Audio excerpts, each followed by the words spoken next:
Salut à tous et bienvenue, on est semaine 42. Alors, il y a beaucoup de choses cette semaine, donc on va commencer quoi? On va commencer par la présentation du programme, donc le lundi on passe, parce qu'on est déjà le lundi. Alors, mardi à 18 h, c'est-à-dire demain, vous aurez l'unboxing complet, donc plus qu'un unboxing, parce que vous allez avoir le montage complet, enfin, vous n'allez pas avoir le montage, mais vous allez avoir les figurines montées, des comparaisons de taille entre l'ancienne MK3, la nouvelle MK3, vous verrez que c'est assez intéressant. Donc ça, ce sera à 18 h, un unboxing qualitatif, je l'espère, qui vous plaira.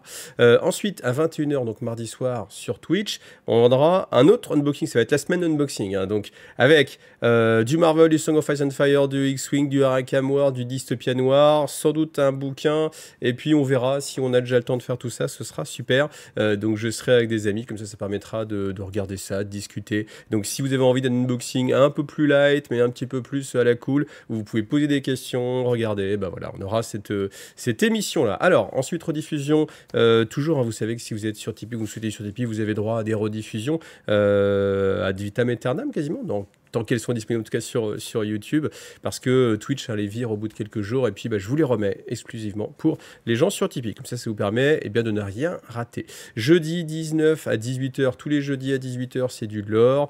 Vous commencez à avoir l'habitude, des fois vous posez la question, parce qu'on avait fini la grande série Arcophomène et après le lion, fils de la forêt, mais maintenant j'ai toujours des choses à dire sur le lore. Plus le temps passe, plus je rebondis sur des réflexions que vous faites en commentaire, et plus ça me donne en fait d'idées sur le lore. Donc voilà. Ensuite, vendredi 20 à 18 h, on aura le fameux unboxing pour lequel vous avez voté. Je vous avais demandé de voter. Alors, qui avait voté? Là, encore une fois, c'était les tipeurs. Donc, c'est aussi une sorte de contrepartie. Vous me soutenez. En échange, c'est vous qui décidez un petit peu des vidéos. Donc là, il y avait le choix entre une vidéo sur Warcry, une vidéo sur Warhammer Underworld. Vous avez majoritairement voté sur Warcry. Elle va arriver, donc, le jeudi 20. Alors, c'est avant que la boîte soit en vente, si je dis pas de bêtises, parce que ça va être ce samedi. Peut-être je me suis mélangé, mais maintenant avec les 2 semaines de préco, c'est un petit peu tendu, mais je crois que ça va être encore un peu avant la sortie. Mais en même temps, ils sortent tellement de trucs d'un coup. Enfin, vous voyez, il y avait la petite boîte, la petite mallette à gérer, la boîte de Warcry, la boîte de Horus Heresy, la boîte de Warhammer Underworld, d'autres choses encore. Donc, c'est assez difficile, mais bon, vous voyez, on essaie de faire au mieux. Ensuite, alors samedi, toute la journée, c'est du IRL, in real life. Vous pouvez venir me voir, ainsi que Vince de Planet Wargame et Torop de Creative Wargame dans le nouveau magasin de My Hobby Place, comme on est tous partenaires. Voilà. Donc ce sera l'occasion d'échanger, de discuter, de se rencontrer. À cette occasion-là, il y aura une promo, mais je vous montrerai ça juste après. Donc ça, c'est le samedi de 14 h à 18 h. Ensuite, le dimanche, de nouveau une rediffusion sur l'incroyable retournement de situation sur la peinture, parce que je donnais vraiment l'impression, gars, que... Enfin, je les ai tous menés en bateau. Je vous raconte pas, vous le verrez. Et ça a donné cette incroyable figurine qui a fait une sorte de best-of show en vitrine octogone. J'ai pas dit octopainting, j'ai dit octogone, dans le pôle figurine. Voilà. Et ensuite, on terminera le dimanche à 18 h. C'est un horaire que je vais peut-être essayer d'utiliser, parce que YouTube dit que c'est un horaire qui est assez intéressant, où il y a beaucoup de gens qui regardent la chaîne, qui sont disponibles. Donc voilà, on va essayer ça. Je l'avais déjà fait une fois ou deux, mais bon, voilà, comme ça, on va essayer. Puis, vous voyez, en fait, la semaine, elle est tellement blindée que c'est un peu chaud de caser des trucs. Donc, dimanche, 18 h, sur YouTube, vous aurez Légion le Mag. Légion le Mag, c'est comme d'habitude, une sorte de magazine multijeux. C'est le gros avantage avec Légion Distribution, c'est qu'ils distribuent énormément de jeux. Donc, on aura, voilà, un unboxing, il y aura des sacs de transport aussi, ce sera assez intéressant. Si vous voulez, sacs de transport, même si vous faites du JDR, vous regardez ça un petit peu de loin, la figurine, il y aura aussi des choses qui vont vous intéresser. Voilà. Et ça, c'était pour la partie programme. Donc comme je vous le disais, je serai le samedi 21 de 14 h à 18 h, 7 rue de l'Essor à la Chapelle-la-Reine, dans le 77, dans la nouvelle boutique My Hobby Place. Il y aura aussi Creative Wargame, Planet Wargame, IGTV, voilà, je l'ai déjà dit. Donc voilà, là vous avez l'adresse, comme ça ce sera l'occasion écoutez, de se rencontrer en direct. Et puis il y a une promo, 5 € en bon d'achat offert par tranche de 50 € d'achat. Voilà, pour tout achat ce jour-là uniquement. Donc voilà, écoutez, je compte sur vous. Rendez-vous à ce moment-là, rendez-vous samedi. Alors, juste avant de parler figurines, j'ai envie de vous parler un peu plus personnellement. Il y a un petit sujet qui me... Pas qui me tracasse, si, qui me tracasse. Si, qui me tracasse.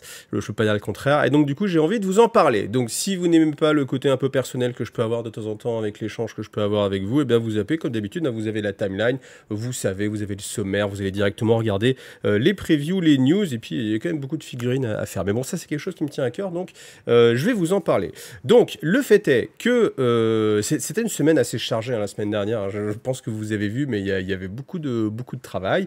Il y avait l'incroyable concours de figurines Master of the Universe, voilà, avec pas mal de participation de qualité. C'était une semaine qui était vraiment chargée pour moi. Enfin, en termes de travail, j'ai déjà dit, je me répète, mais c'est important. Et en fait, c'est ce qui fait que des sorties sont décalées. Par exemple, vous voyez, c'est-à-dire que la boîte d'Horus Heresy, le Legionessa Astartes Battle Group, eh bien, est retardée, entre guillemets, parce qu'il aurait fallu qu'elle sorte le samedi à 11h, mais je n'ai pas le temps de m'en occuper. Donc, elle est sortie, voilà, elle va sortir hein, dans la temporalité dans laquelle je parle, le mardi. La boîte de Warcry, c'est pareil, ça met du temps, c'est retardé. Il y a des choses que je peux pas gérer, du Dystopia Noir, du Song of Ice and Fire, etc. Donc, j'essaie vraiment de faire au mieux, mais je suis obligé toujours de faire des choix. Ça, vous le savez bien. Maintenant, je voudrais revenir sur le choix que j'ai fait, c'était de poster en fait le samedi la vidéo sur la mallette. Voilà. Alors, j'ai quand même des choses à dire, hein. Franchement ça va être chaud, j'essaie de me dépêcher, mais en gros je vais vous déballer mon sac, je déballe mon sac.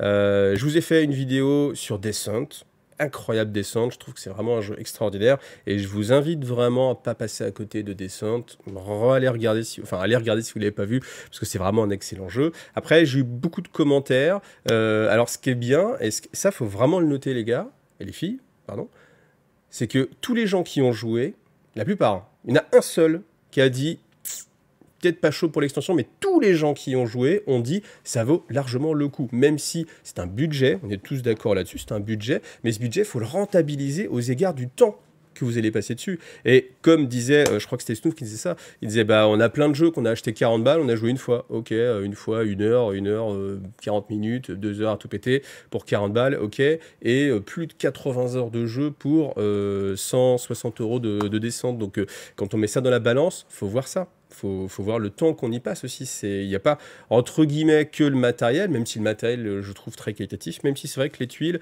elles sont pas au taquet, mais malgré tout, c'est quand même assez qualitatif. Les figurines, c'est un massacre. L'application, elle est ultra géniale. Donc ça compte dans le prix. Mais vous voyez, tous les gens ont été assez positifs. Malgré tout, j'ai quand même eu du commentaire en mode, ouais, t'as reçu tes boîtes gratos, donc en fait, t'es là pour nous vendre des boîtes. Je suis pas là pour vous vendre des boîtes. Si entre guillemets, je provoque l'achat des boîtes, eh bien tant mieux parce que ça veut dire que je vous ai convaincu. Et puis les choses que j'ai faites ont été utiles pour vous. Vous avez pris votre décision. Iggy TV, c'est une chaîne, je pense, qui vous permet de prendre. C'est une aide à la prise de décision. Vous êtes devant un produit, ça va être le cœur de ce que je vais vous dire. Vous allez être devant un produit, il va vous sembler bien ou pas bien, et en fonction de ça, après, vous regardez la vidéo, ça confirme, ça infirme votre avis, ça vous donne des informations, et vous prenez la décision. Donc Iggy TV, c'est une chaîne d'aide à la prise de décision. Maintenant, je peux m'enflammer sur certaines vidéos, typiquement parce que je suis quelqu'un qui aime bien faire parler l'émotion quand je pense à des jeux, typiquement, je sais pas, Core Space ou Descent par exemple, ou même Gazland ou Star Wars Legion, même si là, récemment, je vous ai pas vendu du Star Wars Legion. C'est des jeux que je trouve excellentissimes, qu'il faut, enfin, au moins goûtez-y si vous avez l'occasion. Et en fait, ces accusations en mode ouais, non, mais en fait, t'es juste là pour vendre des jeux parce qu'il y a un lien qui est rémunéré derrière, c'est des liens d'affiliation. Lien d'affiliation, qu'est-ce que ça veut dire? Ça veut dire que si vous suivez ce lien, eh bien, le magasin, que ce soit Philibert, My Hobby Place, voilà, va me reverser une partie. Mais c'est un échange qui est positif pour eux parce que forcément, moi, j'amène des clients et puis voilà, moi, en échange, l'éditeur va pas me payer directement. Et c'est pas l'éditeur de Descente qui me paye. Pourtant, je vends son jeu. Donc lui, il vend son jeu à travers moi, à travers mon travail, etc. Enfin, si c'est un bon jeu aussi, hein, on va continuer là-dessus aussi. Mais vous voyez, c'est une sorte de... Enfin, moi, je trouve que c'est un équilibre. Voilà. Mais je m'en cache pas. Donc, Ce n'est pas le but, mais c'est ce qui permet aussi à la chaîne d'exister. Sans MyHobbyPlay, je pense que la chaîne aurait vraiment beaucoup de difficultés. Sans Tipeee, bien sûr, bien évidemment, ça serait aussi beaucoup plus compliqué. C'est clairement pas YouTube qui me fait vivre. Parce qu'on me dit, ouais, on génère des vues et tout, c'est cool. Enfin, les vues sur YouTube, c'est inadéquat pour faire vivre quelqu'un. Hein. Même les très très gros YouTubeurs, on va parler de joueurs du grenier, etc., ils ne s'en sortiraient pas sans autre chose que la monétisation des vidéos de YouTube. Ça ne rapporte rien. Donc me dire oui, t'es bien content, etc., etc. Enfin, moi, ce que je veux vous dire par là, c'est que là, je savais que j'aurais pas dû, mais je vais être super long. Mais c'est pas grave, vous avez toujours la timeline. Hein, si ça vous saoule, passez-y, parce que comme ça, après, on parle des figurines. Mais la vidéo sur les mallettes, je me suis dit, cette vidéo sur la mallette, la petite mallette, ça va avec les petits picots, là, machin, je me suis dit, ça, c'est une vidéo qui est importante à faire. Pourquoi? Parce qu'on n'a aucune information dessus, il n'y a pas de test chez Games Workshop, personne d'autre, a priori, a fait ce genre de vidéo. Donc, je me suis dit, il faut absolument que cette vidéo, elle sorte le samedi à 11h. Pour ce faire, à 3h du match, j'étais encore en train de bosser sur cette vidéo. Donc le samedi matin, du coup, le vendredi soir, c'est beaucoup d'efforts pour essayer de sortir une vidéo. Pourquoi? Pas parce que j'ai envie de vendre des mallettes derrière avec MyHobbyPlay, c'est parce que, enfin, l'enthousiasme étant ce qu'il est dans cette vidéo sur ce produit-là, comme je l'ai dit, moi je vais tester, je l'ai maintenant, je vais la tester un petit peu, mais je suis pas en mode achetez-la, elle est géniale, etc. Vous voyez ce que je veux dire? Et en fait, le fait qu'on me dise oui, t'es là que pour vendre du matos, c'est en dehors de la réalité en fait. Voilà, c'est en dehors de la réalité. Et ça, vous le voyez bien. Pourquoi? Parce que je vous fais aussi des vidéos sur des produits qui ne me convainquent pas forcément. Et je sors cette vidéo. Donc, je passe du temps, de l'énergie pour faire des vidéos où je dis... Faites comme vous voulez, moi perso je suis pas chaud, mais faites comme vous voulez, vous voyez l'idée? Et en fait, entre guillemets, qu'on m'accuse d'être là juste pour vendre de la cam, je trouve que c'est ultra abusé. Maintenant, sur cette vidéo de la mallette aussi, il y a un effet qui est très pervers, et c'est en fait là-dessus, alors j'ai beaucoup dérivé parce que j'ai tellement de choses à dire, mais là j'en profite un petit peu, mais il y a un effet très pervers, c'est que la plupart des commentaires sont très négatifs, alors pas pour moi directement, pas tout le temps. C'est-à-dire que, en gros, le commentaire majoritaire, c'est nul. Enfin, sous-entendu, la mallette, c'est pas intéressant, c'est trop cher, plein d'argumentation dans ce sens-là. Et en fait, ce qui se passe aussi dans les faits, c'est que les gens mettent des pouces négatifs. Vous mettez des pouces négatifs parce que c'est un produit qui vous plaît pas. C'est quoi ce produit? Games Workshop, ils nous prennent pour des moutons, pouces négatifs, quoi, parce qu'on n'est pas content. Et comment on exprime son mécontentement sur Internet? C'est en mettant des commentaires et c'est en appuyant sur le pouce qui va vers le bas. Et ce pouce qui va vers le bas, en fait, c'est un indicateur pour YouTube. C'est un indicateur de est-ce que cette vidéo est intéressante ou pas. Et le fait est que je suis certain, vu les scores de pouces down que j'ai sur cette vidéo, que certains passent leur frustration ou leur mécontentement de produits Games Workshop à travers la vidéo. Et en fait, j'attire votre attention là-dessus, c'est que, eh bien, c'est pas la mallette qui va moins se vendre, entre guillemets. C'est ma vidéo qui va moins être proposée. Donc c'est mon travail, entre guillemets, qui pêche parce que vous n'êtes pas content du produit. Et comme je vous le dis, je ne fais pas le choix de parler uniquement des choses qui me plaisent. Pourquoi? Parce que j'ai ce sentiment que si je suis pas là pour vous informer, personne d'autre va le faire, parce que d'autres font le choix de parler que de ce qui leur plaise pour être que dans le positif. Ce que je comprends tout à fait, et ce qui est logique. Moi, j'essaye de ne pas coller à ça. Pourquoi? Parce que j'estime... Alors c'est un devoir, c'est pas un devoir, mais en tout cas moi j'ai envie de vous informer aussi quand il y a des choses qui me plaisent un peu moins. Et j'estime que c'est une richesse de la chaîne de pouvoir dire ça. Faire que des trucs super positifs en mode on va trouver que les avantages, on va jamais trouver de défauts.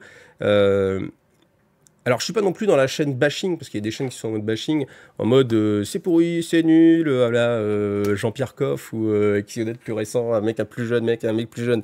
J'ai des noms, mais je peux pas les donner. Mais enfin, vous voyez, des gens qui sont là juste pour casser, parce que ça fait mousser. Tu vois, si tu dis que ce jeu c'est pourri, genre comme le joueur du grenier a pu le faire sur des jeux vidéo, où c'est rigolo de se moquer, de dire oh, c'est vraiment nul ce produit.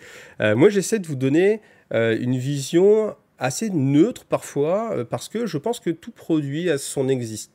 Enfin, a une raison d'exister. S'il est arrivé là, c'est que quelqu'un l'a trouvé bien, ou en tout cas pensait que ça allait se vendre. Mais je pense que c'est hyper important que vous ayez des chaînes qui vous disent aussi bien quand ça leur plaît qu'aussi bien quand ça leur plaît pas. Le problème, c'est que derrière, tous les commentaires sont vraiment négatifs. Et en fait, moi, je me prends tous ces commentaires. C'est-à-dire que quand je fais une vidéo lore, je vous partage la passion, le lion, le lion, le lion, on est à fond, on en frissonne tous ensemble, c'est super sympa, j'ai des méga commentaires super généreux, l'échange il est au top, donc le carburant des youtubeurs, c'est quoi? C'est ça, c'est les échanges qu'on peut avoir aussi, si on fait ça tout seul dans notre coin, on fait pas une chaîne YouTube, donc moi j'aime l'échange qu'on peut avoir, et les encouragements, tout ça, ben moi c'est ce qui m'alimente, c'est ce qui me donne envie de continuer. Il y a des types aussi, enfin des coups de Tipeee, parce que bah, vous avez passé un bon moment, vous êtes heureux, allez tiens on va le récompenser, on va lui mettre un coup de Tipeee, c'est cool. Tout ça, c'est hyper positif. À l'inverse, quand je vous présente la mallette, par exemple, eh bien là, tout est négatif. Les gens sont pas contents. Les commentaires, c'est ouais, c'est nul, on nous prend pour des vaches à lait, etc., etc., etc. Et en fait, moi, c'est ce que j'ai en fait. C'est-à-dire que les commentaires que j'ai sont que des, enfin, la plupart, bien sûr, il n'y a pas que ça, mais j'ai quand même beaucoup de commentaires qui sont négatifs et vous me mettez dans un bad mood en fait, c'est-à-dire que c'est pas agréable parce que moi je suis une sorte d'éponge à vos commentaires et toute votre frustration de c'est un monde de merde entre guillemets, on nous prend pour des enfin moi c'est moi qui le reçois en fait, ce message il n'est pas transmis à Games Workshop, c'est moi qui le reçois donc je suis le réceptacle de cette frustration que vous éprouvez.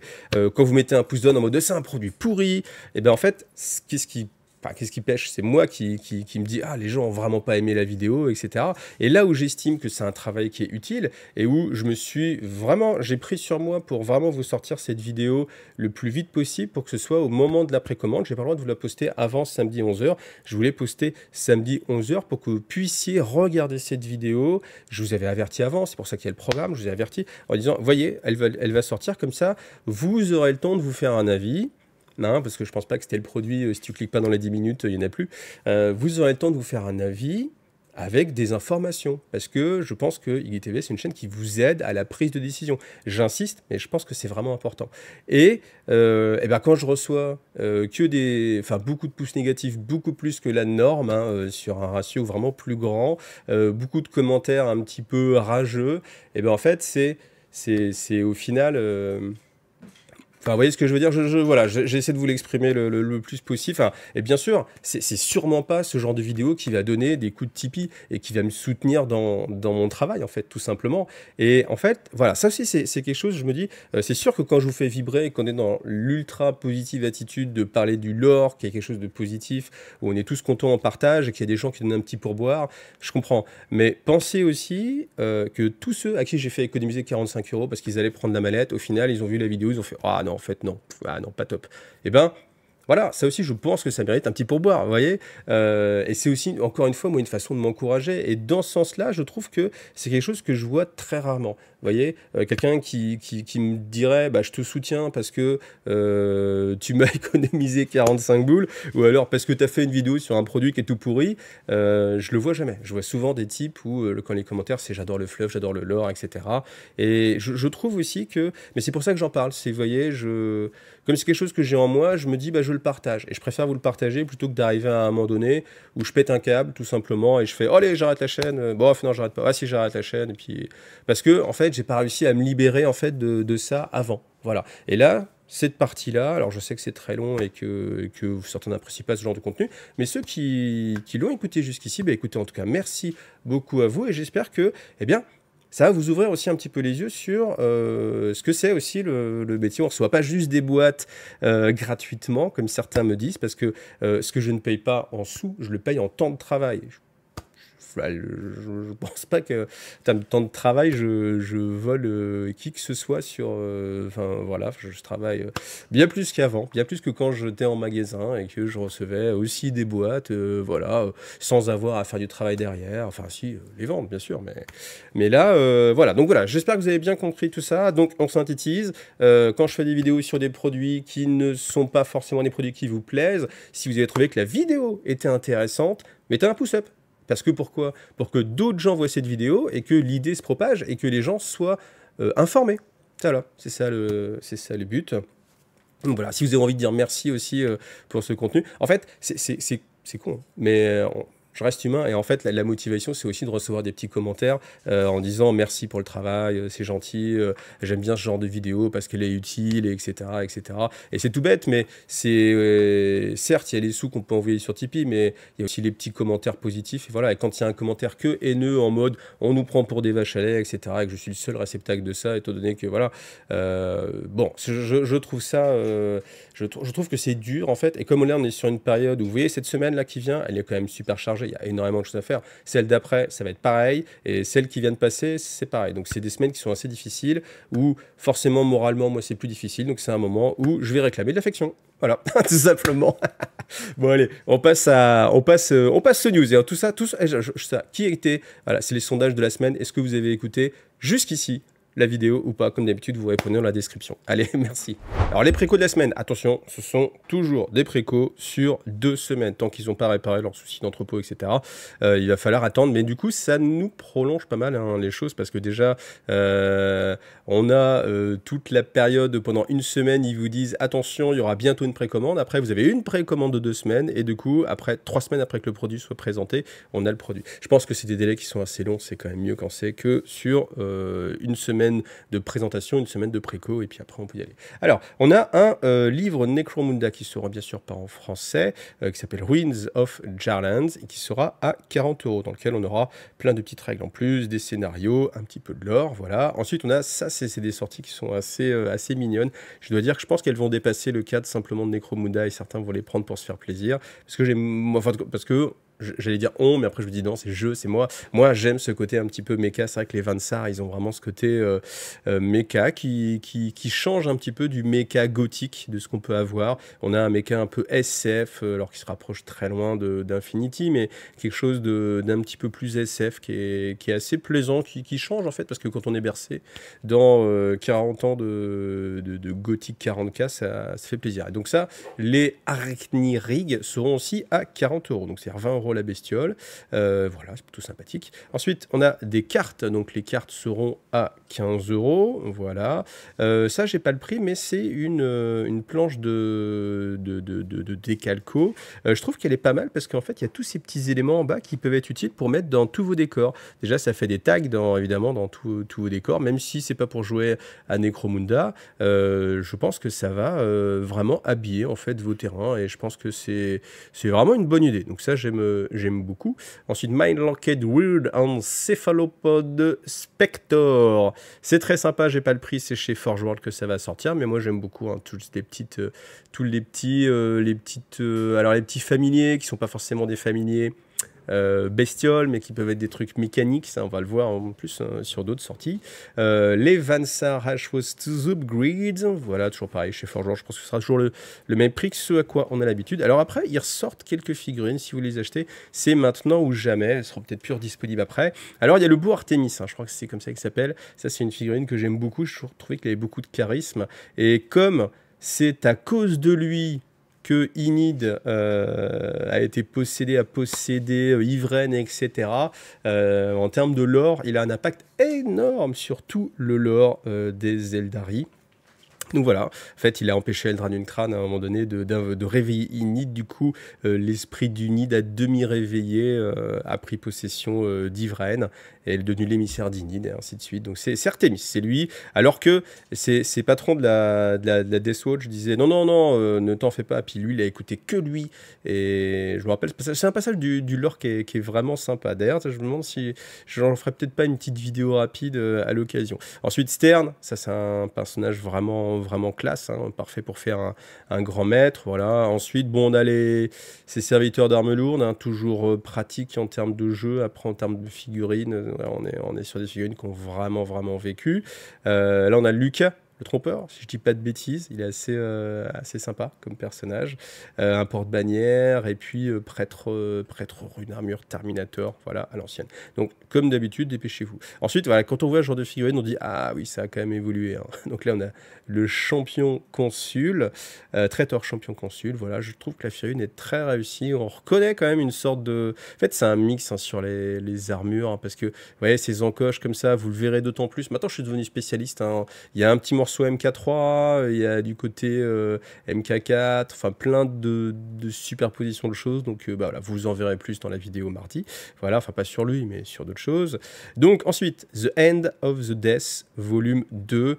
Moi, ça me fait toujours marrer, hein, parce qu'on est en mode les Résidorus. Je le fais à chaque fois, cette blague, mais Résidorus, 50 tomes. On arrive à la fin. Ouais, mais attends, à la fin, on va lancer une autre série. Ah, d'accord, ok. Et puis quand on arrive au dernier volume, ah oui, mais attends, le dernier volume, il est en 3 parties. Ah, ok. Donc partie 1, partie 2, et la partie 3, c'est la fin. Oui, mais elle est en plusieurs volumes. Ah, d'accord. Alors, c'est quoi la subdivision après du volume 3 volume 3, annexe 1, je sais pas. En fait, tu vois, j'imagine vraiment le truc où à chaque fois, il coupe pour jamais arriver au bout, pour pas que ça se termine, pour qu'on ait toujours un bouquin et une histoire à raconter. Donc, même bon. En tout cas, il va sortir en français, en version softcover, à 22 €. Voilà. On en a quand même des beaux bouquins. Quand vous avez tout ça là en collector, c'est quand même aussi beau. Ensuite, ça va pas être en français, donc on va passer. On a 2 autres bouquins en français. On a les Forges de Mars, qui a priori est 3 nouvelles, voilà, sur le Mechanicus, peut être intéressant. Forges de Mars, ça va coûter 19 €. Et après, une version plus courte des Diables de Catachan, qui va coûter 15 €. Voilà. Et puis voilà. Maintenant, bien sûr, on est habitué à aller jusqu'au bout pour voir s'il n'y a pas un rogue trader de cachet ou ce genre de choses. Mais là, non, rien d'autre. Alors justement, je vous parlais de Rogue Trader, il est disponible, donc en anglais, 55 €, il faudra attendre la fin des précommandes qui sont le 24, je crois, et à ce moment-là, il faudra attendre 180 jours, voilà, donc il y aura du temps à attendre, mais bon, je l'ai commandé, moi je l'ai précoce, enfin je l'ai commandé, parce que voilà, histoire d'avoir un truc collector, enfin c'est pas vraiment collector, bien sûr, on préfère avoir l'édition originale, mais en même temps, à défaut d'aller chercher un peu cher une édition originale, ça permettra comme ça de s'y référer et puis de replonger un petit peu dans l'univers. Donc voilà. Pardon, donc voilà. Donc ça voilà, ça existe. Pensez-y, bien sûr, vous avez toujours cette mallette si vous posez la question. Je vous rappelle que vous avez une magnifique vidéo très intéressante qui vous fait de l'aide à la décision encore. Mais c'est pareil pour l'unboxing de cette boîte-là, pour voir un petit peu les choses, comment se montent les figurines, etc. Alors, j'ai aussi ouvert cette page-là parce qu'on a le prix, hein, j'avais pas le prix la dernière fois, des escouades de Warhammer Underworld sans les cartes, et je me demandais le prix. Donc, une escouade de Warhammer Underworld récente avec les cartes, c'est 34 €, et quand on enlève les cartes, c'est 32,50 €. Donc 1,50 € les 60 cartes. Je crois que c'est des paquets. Non, c'est peut-être moins. Il y a moins que 60 cartes. Mais enfin, voilà. Je comprends la logique d'économiser, de devoir manufacturer les cartes. Mais pour 1,50 €, autant laisser le plaisir aux joueurs de Warhammer Underworld. Parce que c'est des bandes qui sont plus disponibles pour Warhammer Underworld. Donc c'est quand même dommage. C'est quand même dommage. Pour un jeu aussi intéressant que Warhammer Underworld, je trouve toujours, je le dis tout le temps, mais je trouve que Warhammer Underworld, il n'a pas la...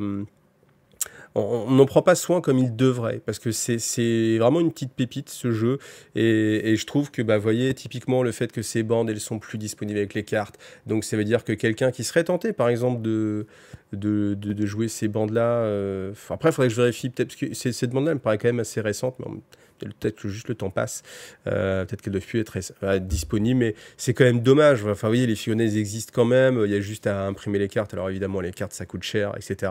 Mais enfin, vous voyez, on est capable de le faire à 34 €, on n'est plus capable de le faire à 32,50 €. Bon, je suis un petit peu déçu, mais je pense que je serai frustré jusqu'au jour où ça s'arrêtera, Warhammer Underworld, dans quel cas je serai extrêmement déçu, mais en tout cas, pour l'instant, je suis toujours déçu du traitement qu'il y a pour Warhammer Underworld, qui est pour moi un excellent jeu. Alors, merci pour ton abonnement, Nicodemus. Merci, c'est gentil à toi. Alors, pour les scénarios du White Dwarf, est-ce que vous les jouez? Eh bien oui, un quart des gens jouent les scénarios du White Dwarf, et ça, je trouve ça super cool. Donc, est-ce à dire aussi que les gens qui lisent le White Dwarf sont des gens qui vont être plus du côté un peu j'aime ce qui va être proposé en fait dans le White Dwarf, forcément c'est biaisé parce que les gens qui ne sont pas intéressés par les scénarios ne vont pas acheter le White Dwarf, donc comme ils n'achètent pas le White Dwarf, ils ne vont pas jouer non plus les scénarios, même si on imagine bien aussi que dans les gens qui ont voté, il y a des gens qui de toute façon ont considéré qu'ils ne jouaient pas les scénarios parce qu'ils n'achetaient pas le White Dwarf aussi, voilà. Bon, après, ça reste un ordre d'idée, mais ça reste quand même une idée, et c'est quand même pas mal. Un quart des gens qui achètent le White Dwarf, qui y jouent, c'est pas mal. C'est pas mal du tout, parce que là, on peut imaginer, comme je vous l'ai dit, qu'il y a aussi des gens qui n'achètent pas le White Dwarf et qui ont répondu, donc qui ont répondu non. Quoiqu'après, vous me direz, oui, peut-être que si votre pote Manu, il achète toujours le White Dwarf et que vous jouez les scénars avec lui, du coup, oui, même sans l'acheter. Bon, ok, alors on va dire que ça s'équilibre, mais c'est quand même pas mal. Donc voilà, merci à tous ceux qui ont répondu à ce sondage. Alors, lui, il a fait couler beaucoup d'encre. Vous saviez que c'était les 40 ans de Warhammer. Bon, tout le monde a été un petit peu déçu. Pas de grosses news de la mort, une boîte de folie. On est sur du service un peu plus sobre, on va dire. Donc, il y a eu ce Google Gadget d'infanterie, alors qui a donné lieu à beaucoup de mèmes. Hein. Donc, je vous en mets quelques-uns ici. Après, la figurine en tant que telle, je peux essayer de pencher la câbleuse, je crois que je dis en tant que telle, mais c'est pas si moche. Peut-être, comme je l'ai dit en fait en live, peut-être ce qui aurait été vraiment sympa, c'est de faire un système un peu arqué sur les chasses, en fait, pour avoir vraiment l'impression que, vous voyez, il marche comme ça, et puis que le piston peut rentrer, sortir derrière. Ça aurait été peut-être un peu plus sympathique pour donner quelque chose de moins statique, parce que là, en fait, ça va pas se rétracter beaucoup, hein, donc... Ou alors peut-être que si, par exemple, vous voyez, c'était télescopique, ça aurait pu être sympa. Là, on a vraiment l'impression que c'est en mode échasse rigide, hormis des amortisseurs, et puis après des amortisseurs et en haut et en bas. Ça, j'avoue que c'est... En termes de conception, je comprends pas mécaniquement l'intérêt, mais qui suis-je pour juger de la Adeptus Mechanicus, hein, d'accord. Mais c'est vrai que je pense que voilà, on est passé pas loin de quelque chose de très sympa, et juste le fait que ce soit droit comme ça, ça a donné lieu à beaucoup de mèmes. Donc voilà, vous me direz aussi en commentaire ce que vous avez trouvé. Par contre, ce qu'on aime bien, c'est que ici, là, il y a cet autre casque ici qu'on peut remettre en version baissée, parce que là, en fait, quand on a celui en haut, on a un peu l'impression que le gars il regarde en haut et puis que là, il a une sorte de double narine avec les bouches. Enfin, ça fait un petit peu bizarre. Là, c'est beaucoup plus sympa, plus mécanique avec ce côté rectangulaire. Voilà. Donc ça va donner lieu bien sûr à la sortie du Codex Adeptus Mechanicus, donc il n'y aura pas de nouveauté si ce n'est ce personnage-là, voilà, qui sera sans doute joué seul, même pas en escouade, donc on va attendre de voir les règles. La même chose du côté Necron, alors pas la même chose, c'est différent. Donc un nouveau Lord, vous me direz, mais non, ce n'est pas un nouveau Lord, c'est le Lord. Alors pas le roi silencieux, mais juste en dessous, Imhotep, seigneur des tempêtes. Et j'avoue que là aussi, il y a une photo juste comparative, je vous la mets aussi là à l'écran, qui compare l'ancienne figurine, la nouvelle figurine, et c'est pas transcendantal. C'est pas transcendantal. La figurine est bien, mais pour moi, on n'est pas sur Imhotep. Imhotep, c'est un personnage extrêmement mis en avant. Il y a de ça plusieurs éditions. Quand on voit sa figurine qui sort, qui ressemble à n'importe quel lord, honnêtement... Comme ça, là, franchement, je vois pas énormément ouais. Et encore, c'est pour faire l'avocat du diable, mais je vois vraiment pas beaucoup de différence avec un lord un petit peu plus classieux qu'ils ont sorti. Ouais, c'est un petit peu dommage. Hein, on aurait voulu, surtout quand on a eu les figurines du roi silencieux. On a le roi silencieux qui est ultra badass. C'est un diorama à lui tout seul, cette figurine. Là, peut-être que on a dit ouais, c'est un petit peu trop un diorama, on veut une figurine un peu plus jouable. Chut, ils ont sorti Imhotep. Et ben voilà, on aurait mieux fait de fermer notre bouche parce qu'il est pas ouf. Parce que vous voyez, même sur la couverture, hein, pendant le live, certains disaient bah ouais, mais en fait, ce que je disais, c'était que sur la couverture d'Adeptus Mechanicus, on se retrouve encore une fois. Je vais râler. Allez, je vais râler. C'est la vidéo râlage. On se retrouve avec encore une fois la même couverture. Je trouve ça extrêmement dommage qu'on n'ait pas des nouvelles couvertures à chaque édition, parce que quand on est un joueur qui collectionne les bouquins, la tranche ne change pas, la couverture ne change pas. Faut qu'on retourne le bouquin pour s'apercevoir de quelle édition c'est vraiment dommage, ça donne pas envie de les collectionner. Alors peut-être que c'est juste mon avis à moi, encore une fois, mais si la couverture elle change pas, le dos, la tranche ne change pas non plus, c'est vraiment pas sexy. Et puis cette figurine qu'on a dessus, vous savez, moi quand elle est sortie, certains disent ouais, c'est Belisarius Cawl. Je suis sûr, ce n'est pas Belisarius Cawl, c'est une figurine qui n'existe pas. Pourquoi? Ça fait 2 éditions de Codex, voire plus, qu'on se tape une couverture avec quelque chose qui n'existe pas, parce qu'on a envie de le voir, ce gros monstre-là. On a envie de le jouer en Mechanicus, ça a l'air d'être une sorte de gros dread. C'est sympa, c'est cool, vous nous le mettez, c'est que ça existe, le concept existe, et on ne l'a pas. Et c'est vraiment dommage. Et là, à l'inverse, on a une nouvelle couverture. certes, mais qui n'est pas sur Imhotech qui est là. Et quand on voit ce personnage, qui n'est pas Imhotech, je le rappelle, on a un peu l'impression que c'est Imhotech. Hein, et beaucoup, pendant le live que j'ai fait, d'ailleurs merci à tous ceux qui étaient là en live, ont confondu. Et ils se sont dit, bah ouais, mais là, tu vois, il y a une nouvelle illustration, c'est parce que c'est pour introduire le nouveau personnage, Imhotech. Mais tu fais, ce n'est pas Imhotech. C'est dire à quel point la figurine d'Imhotech n'a pas la carrure d'Imhotech. Vous voyez ce que je veux dire? Si on peut confondre, ça c'est un lord de base, avec Imhotech, Seigneur des Tempêtes, c'est que la figurine, à mon avis, elle est pour une fois en dessous de la superbe qu'on pouvait imaginer. Là, après, vous me direz, c'est du Nécron, ils sont pas dans le paraître, certes, d'accord, imaginons, mais nous, oui, et nous, on n'est pas des Nécrons, donc c'est nous qui achetons les figurines, donc voilà. Mais j'avoue que je comprends pas là ici pourquoi la couverture est différente. Ça veut dire que oui, on a des sous pour faire des nouvelles couvertures, ou oui, ce n'est pas une volonté que toutes les couvertures soient toujours identiques dans 10 éditions. Enfin, d'édition en édition, le fait qu'il n'y ait pas de nouvelles couvertures, on a déjà eu le cas, hein, c'est pas la première fois, mais j'avoue que je ne comprends pas pourquoi ils changent sur les Nécrons et pourquoi ils ne changent pas sur, sur le Mechanicus. Si vous voulez aller voir les règles, vous allez regarder les règles, je ne vais pas commenter plus que ça, voilà. Alors, je vous partage un truc, moi, qui m'a bien fait marrer. Ce sont des Space Marines, dont je suis très jaloux, vous voyez. Ah, voilà, comme ils sont beaux. Hein, on aimerait tous être aussi beaux. Regardez, c'est cette magnifique coiffure. Donc, bien sûr, ça a été généré avec une intelligence artificielle. Je ne sais pas laquelle a été utilisée. Mais en tout cas, ça a été partagé par Ian McPherson. Et ben, je voulais vous le partager si vous êtes passé à côté. On dirait le drapeau un peu de la Belgique, si je dis pas de bêtises. Hein, c'est ça, hein, noir, jaune, rouge, c'est bien ça? Ou pas? Ou le Luxembourg, je sais plus. Désolé, je vérifie pas. Tant pis, j'ai dit de bêtises, allez, tant pis. Mais je trouve ça vraiment rigolo. C'est Space Marine en mode année bouffi, voilà. Donc voilà, je voulais vous le partager. Alors lui, voilà, il est un petit peu déplacé parce qu'on dirait vraiment un Space Wolf, hein. Donc là, non, monsieur, vous êtes déplacé. Voilà. Et celle-ci aussi très rigolote. Je pense qu'on pourra la réutiliser. Une fois, j'essaierai de la réutiliser dans une de mes miniatures, genre changement de coup en point pour les Custodes ou pour les Space Marines. Non, ne vous inquiétez pas. Votre codex n'est plus à jour Day One. Non, ne vous inquiétez pas, c'est tout à fait normal. Voilà. Écoutez, low budget 400. Voilà, c'était assez amusant. Et puis, bah, je trouvais que c'était sympa de rajouter un petit peu de fun dans cette vidéo qui était peut-être pas fun à un moment donné. Ah, comme toutes les semaines, c'est le moment de dire merci aux tipeurs. Alors, pas de nouveaux tipeurs. Voilà, ça y est, on est arrivé au moment où ça devait bien arriver un jour. Hein. Personne ne s'est décidé. Mais voilà, c'est la faute de la mallette. C'est pour ça, oui. Mais au final, c'est assez significatif. Hein. C'est pour ça que j'y ai réfléchi, que j'ai intellectualisé cet état de fait, en fait. Donc, merci malgré tout à Antoine. Antoine qui a mis un petit coup de boost lors d'un live. Voilà, merci.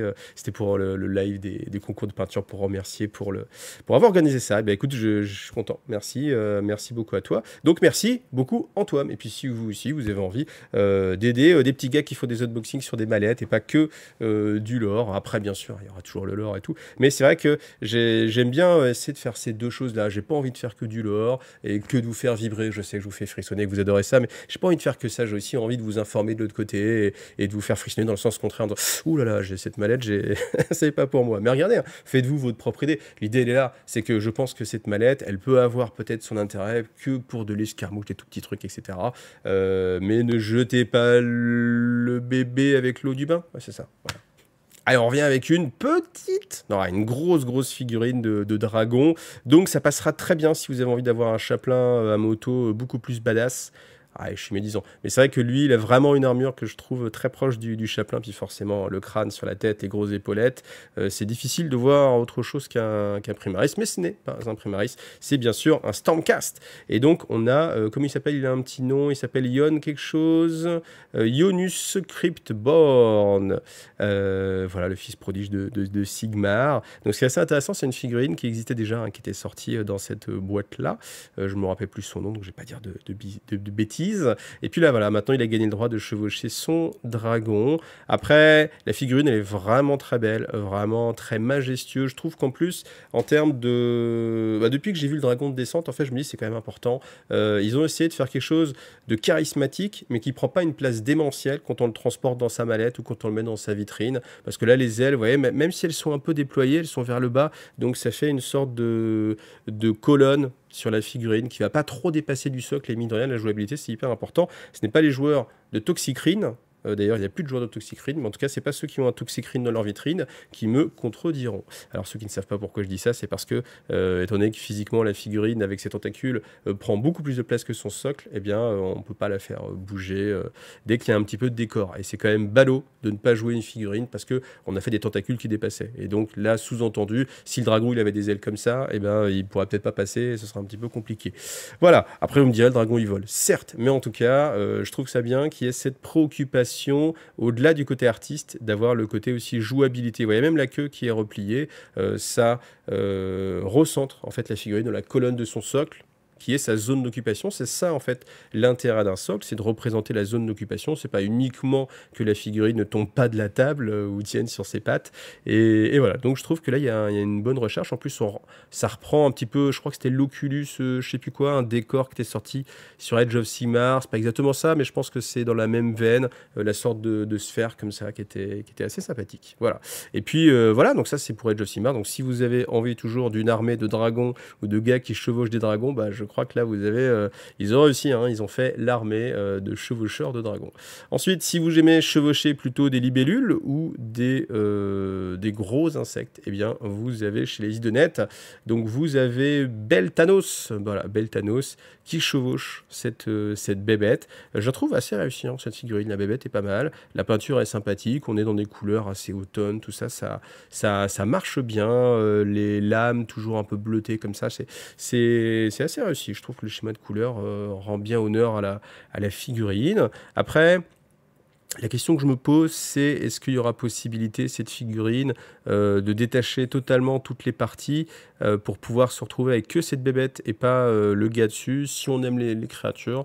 Honnêtement, je pense pas, parce que quand on regarde ici, on voit que là, les pattes, elles vont en dessous, et ça, je pense que c'est gravé dans la figurine, donc il faudra vraiment enlever beaucoup. C'est un petit peu dommage, parce que moi, je serais vraiment très client d'une armée 100% insectoïde, 100% dragon, 100% bestiole, ou sinon, le dream, vraiment, j'ai un rêve, c'est qu'un jour, ils mettent vraiment en avant les PNJ, que ce soit dans OS, que ce soit dans 40 000, et qu'on ait des créatures qui se baladent un peu sur le champ de bataille. Ça, j'en ai fait un petit peu, je sais pas, mon arlésienne, quoi, quelque chose que j'aimerais qu'un jour sorte, mais ce serait vraiment sympa. Et si vous voyez, vous avez toutes les bestioles. En plus, ça leur ferait des ventes en plus. Si on remet des règles pour ce gros insecte pour pouvoir le jouer dans Warcry, par exemple, ou même dans AOS comme étant une sorte de PNJ ou un élément perturbateur, ce serait juste sympa. Et ensuite, je voulais faire une petite dédicace à Panzer Dragoon, parce que je trouvais que ces têtes-là, ici, là, hormis bien sûr les pattes de Tyrannie en dessous, mais que ces têtes-là me faisaient vraiment penser à un des dragons de Panzer Dragoon. Donc si vous avez connu Panzer Dragoon, eh bien, vous avez connu le meilleur de la Saturne. Alors, si on continue, on continue avec cette formidable boîte de Kill Team Salvation. Donc Kill Team Salvation va suivre le format de Warcry, c'est-à-dire que là, vous n'aurez plus... Ah non, on n'aura plus. Hein. Alors, vous voyez, j'ai tiqué parce que je me dis, ça me fait quand même bien chier qu'on n'ait plus ce genre de boîte-là. On va avoir une boîte où on va avoir à l'image de Warcry, hein, dont je vous fais l'unboxing, je sais plus, ça va être vendredi, je crois. 2 bandes. Je vais les montrer. Hein. Donc, les scorpions, je vais vous montrer le contenu de la boîte. Est-ce qu'il y a une image avec le contenu de la boîte? Non. Donc, 2 bandes, donc des scorpions, d'accord, des scouts, d'accord, et juste ces éléments de décor. Juste ça. Et si vous voulez des nouveaux décors, ce qu'on avait avant dans une seule boîte, on avait une boîte de Kill Team avec des magnifiques décors et puis des magnifiques bandes.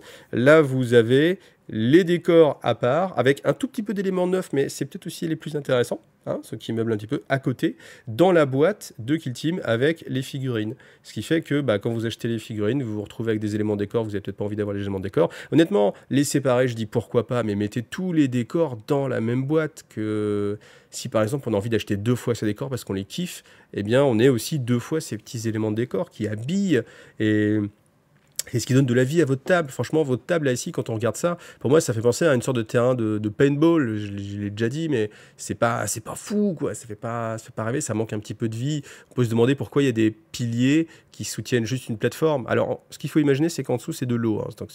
Donc là, on dit, bon, ok, il y a une plateforme au-dessus de l'eau, mais quel est l'intérêt d'une plateforme au-dessus de l'eau? Ce que je disais en live, ce qui serait sympa, c'est que par exemple, si on avait une sorte de pompe qui sortait de l'eau avec une plateforme, et là, on dit, ok, les gars viennent sur la plateforme pour réparer la pompe ou pour collecter l'eau ou le fluide ou les ressources, etc.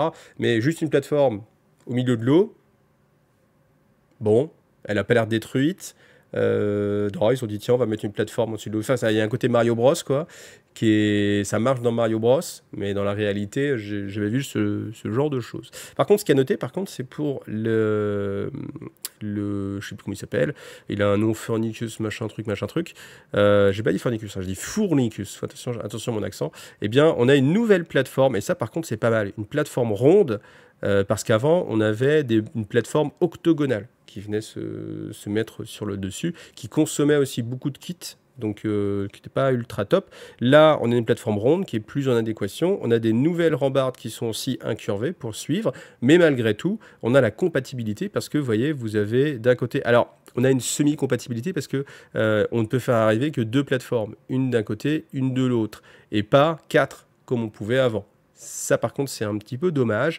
Mais malgré tout, ça donne un petit peu de changement. C'est quand même dommage qu'ils n'aient pas pensé à faire quelque chose x4, quoi, un rond avec ici, quelque chose de plat, pour qu'on puisse faire arriver justement une de ces passerelles ici, là. Vous voyez, là c'est rond, ça va pas matcher.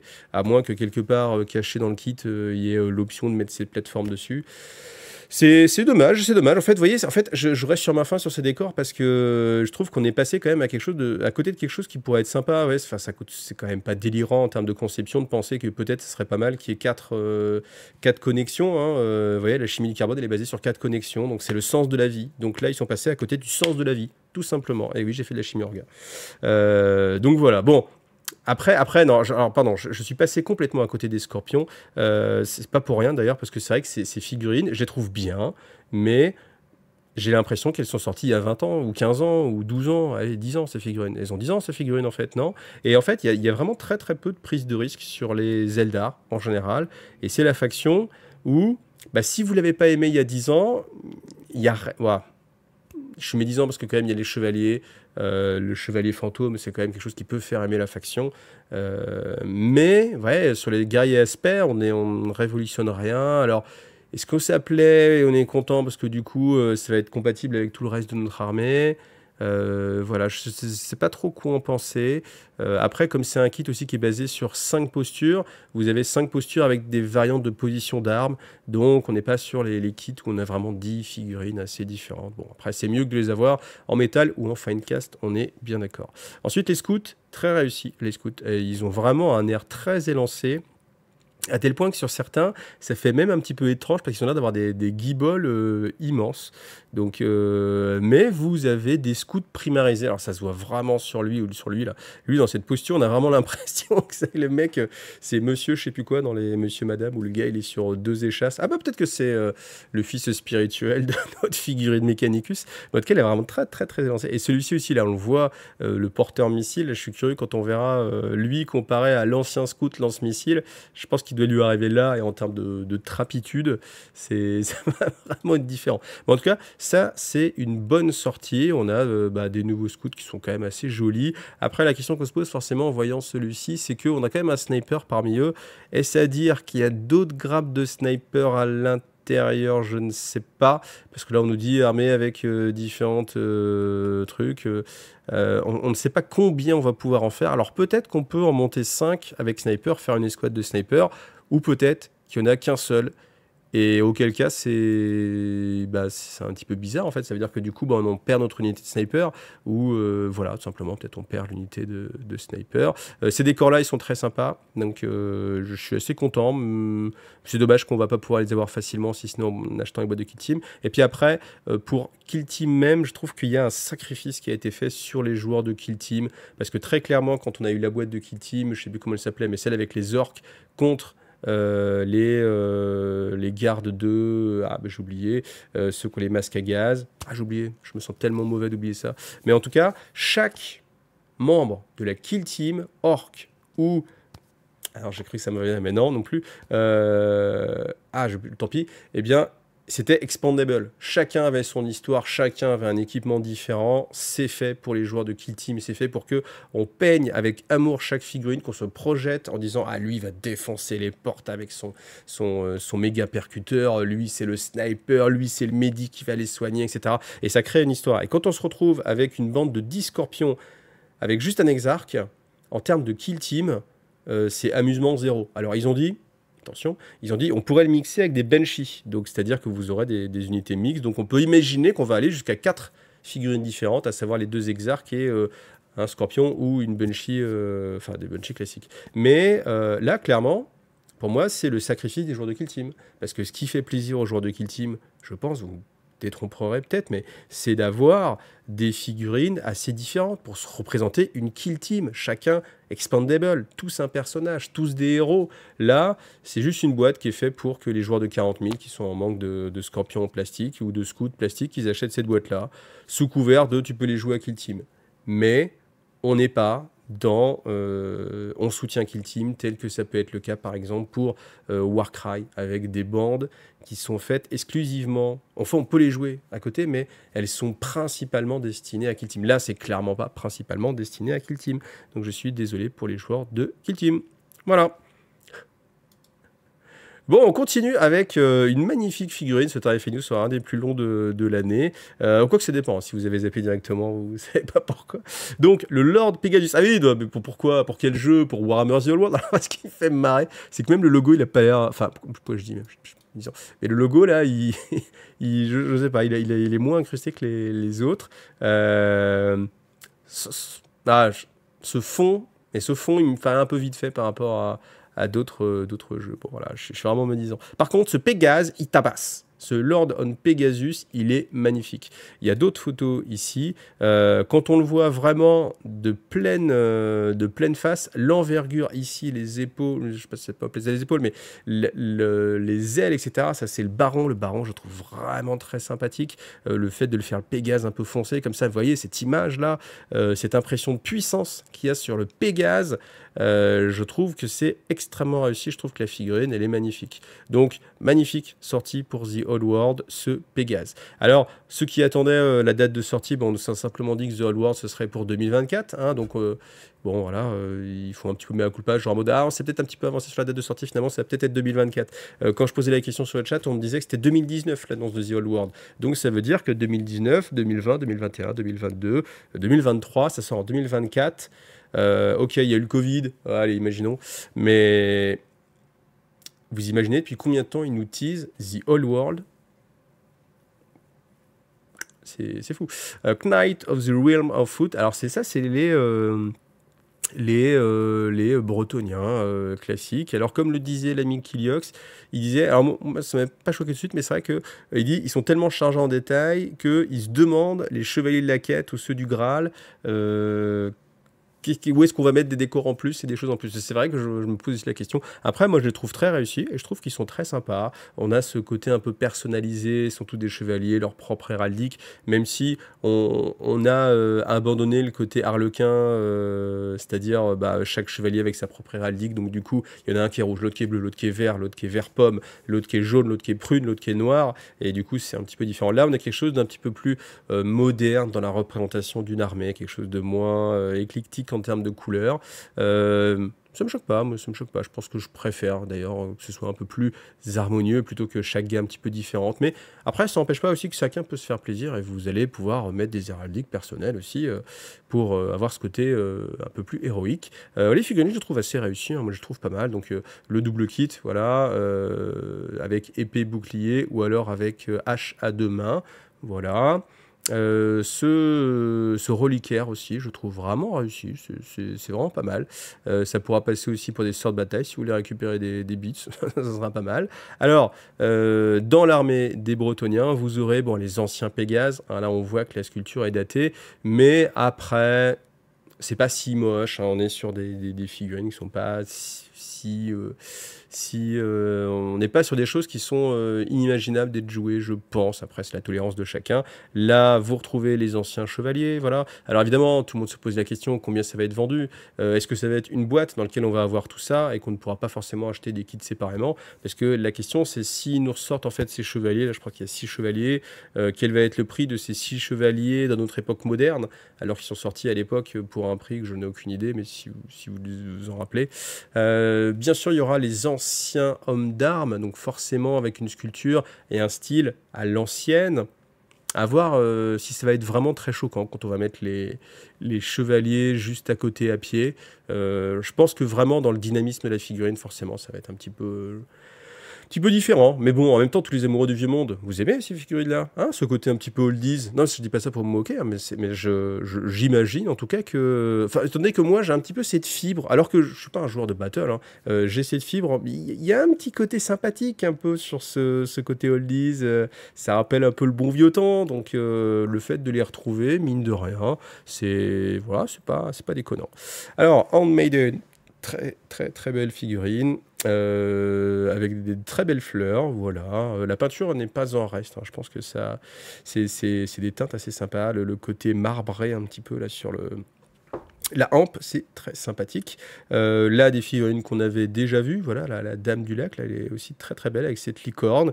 Et comme je vous disais, mes filles ont confirmé que c'était une licorne qui ressemblait à une vraie licorne. Donc là, en termes de morphologie, on est très très bien. Mais c'est vrai, quand on voit ces figurines-là qui vont sortir et qu'à côté, on va mettre ça, est-ce que ça va pas être trop choquant? Donc ils n'ont pas fait de photos de l'armée dans sa globalité, hein, bien sûr. Je serais quand même curieux de voir ça, curieux de voir si les figurines matchent ou pas. Le trébuchet qui va ressortir, donc ah oui, ah oui, ah oui, ah oui, je crois, alors je fais une pause pour relire. Oui, donc lui va être ressorti chez Forge World en résine Forge World. Ok, évidemment, ils n'allaient pas sortir un kit plastique, c'était pas le but. On va avoir aussi des héros métal qui vont ressortir. Maintenant, on n'a vraiment pas beaucoup d'informations sur cette sortie. Beaucoup s'attendaient à la présentation de la boîte de The Old World. Là, ce n'est pas le cas. Est-ce qu'on peut imaginer que là, on a la partie bretonienne de ce qu'on aura dans la boîte? Je suis pas sûr parce que à ma connaissance, une boîte vendue chez Games dans laquelle il y aurait des pièces Forge World, je crois pas que ça existe. Voilà. Vous me direz en commentaire, est-ce que vous avez connaissance de ça? Mais du coup, le fait que ce trébuchet vienne de Forge World, ça sous-entend qu'il ne sera pas dans cette boîte de démarrage. Si boîte de démarrage il y a, sans doute peut-être il y aura aussi peut-être des boîtes d'armée. Alors peut-être que les Bretonnais seront une boîte d'armée. Je ne sais pas comment ça va ça va se présenter. Mais voilà, donc bon, à voir. En tout cas, honnêtement, on a quand même des belles figurines, hein. Ça, c'est très joli. Est-ce que ça va être suffisant ou pas? Je sais pas, à voir. De toute façon, on verra. Il suffit juste d'attendre. Encore. Une année. Presque. Allez, je vous garde le meilleur pour la fin. Moi, je kiffe ce crawler, ce tank. Je le trouve génial. Franchement, j'aime beaucoup, beaucoup, beaucoup le design. Ça me donne envie de l'acheter, même sans jouer à Necromunda. Ne serait-ce que pour le mettre dans les décors, dans ma table Mechanicus. Mais c'est une tuerie, ce truc. Je le veux.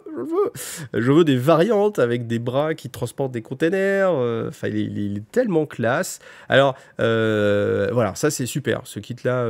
magnifique, magnifique, donc je suis vraiment très très content. Vous aurez ces règles dans le supplément qui va sortir pour Necromunda, voilà. Donc c'est un véhicule squat, attention, pas Cogna, hein, c'est un véhicule squat. Après, est-ce qu'il y a des choses qui ressortent un peu et qui pourraient faire penser au Cogna? Je sais pas trop, hormis vraiment le côté rond un peu de la coupole. C'est pas trop. Alors, on a un petit logo ici, histoire de dire, mais bon, après, il y a autre chose que des logos. Mais en tout cas, j'aime beaucoup ce style de machine. Enfin, franchement, je suis très, très, très, très convaincu. Là, ici, on a... alors, Célie m'éclate aussi. Comment il s'appelle? Je ne sais pas. Aurine. Donc, vous voyez, hein, quand je vous dis que les familiers, ils ont bien compris qu'il fallait en mettre, là, maintenant, on a un petit familier mécanique, donc une sorte de petit droïde. Ça me refait penser à l'épisode 9 de Star Wars, où ils sont obligés de pondre encore un droïde, toujours plus petit, toujours plus mignon.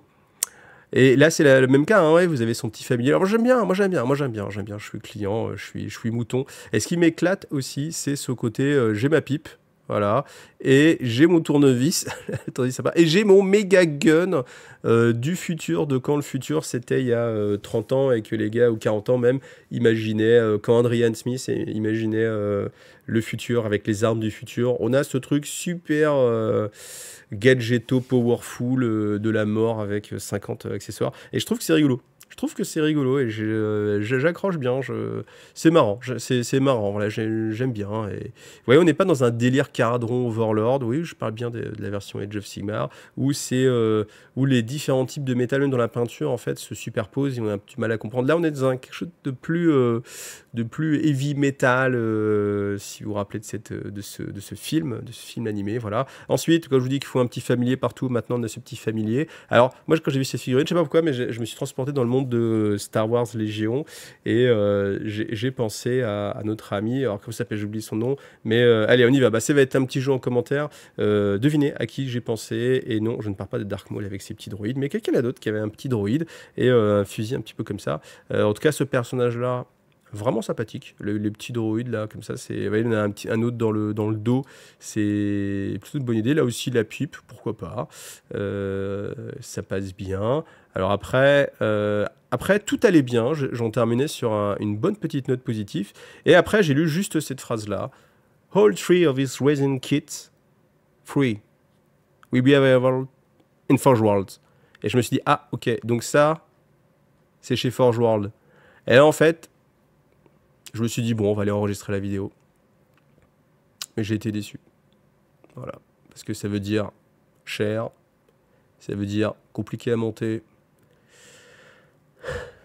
C'est dommage.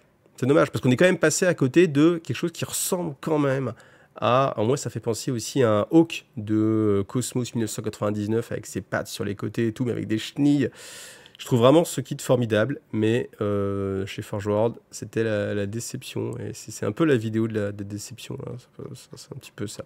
En tout cas, bah voilà, malgré tout, j'espère que vous avez passé un agréable moment. Bah, j'espère pour vous, parce que la vidéo a duré pas mal de temps. Donc, merci à vous tous. Rendez-vous demain. Demain, il y a quoi? Je sais plus ce que j'ai dit. Si, la vidéo Russe Hérésie avec la Battle Group Astartes.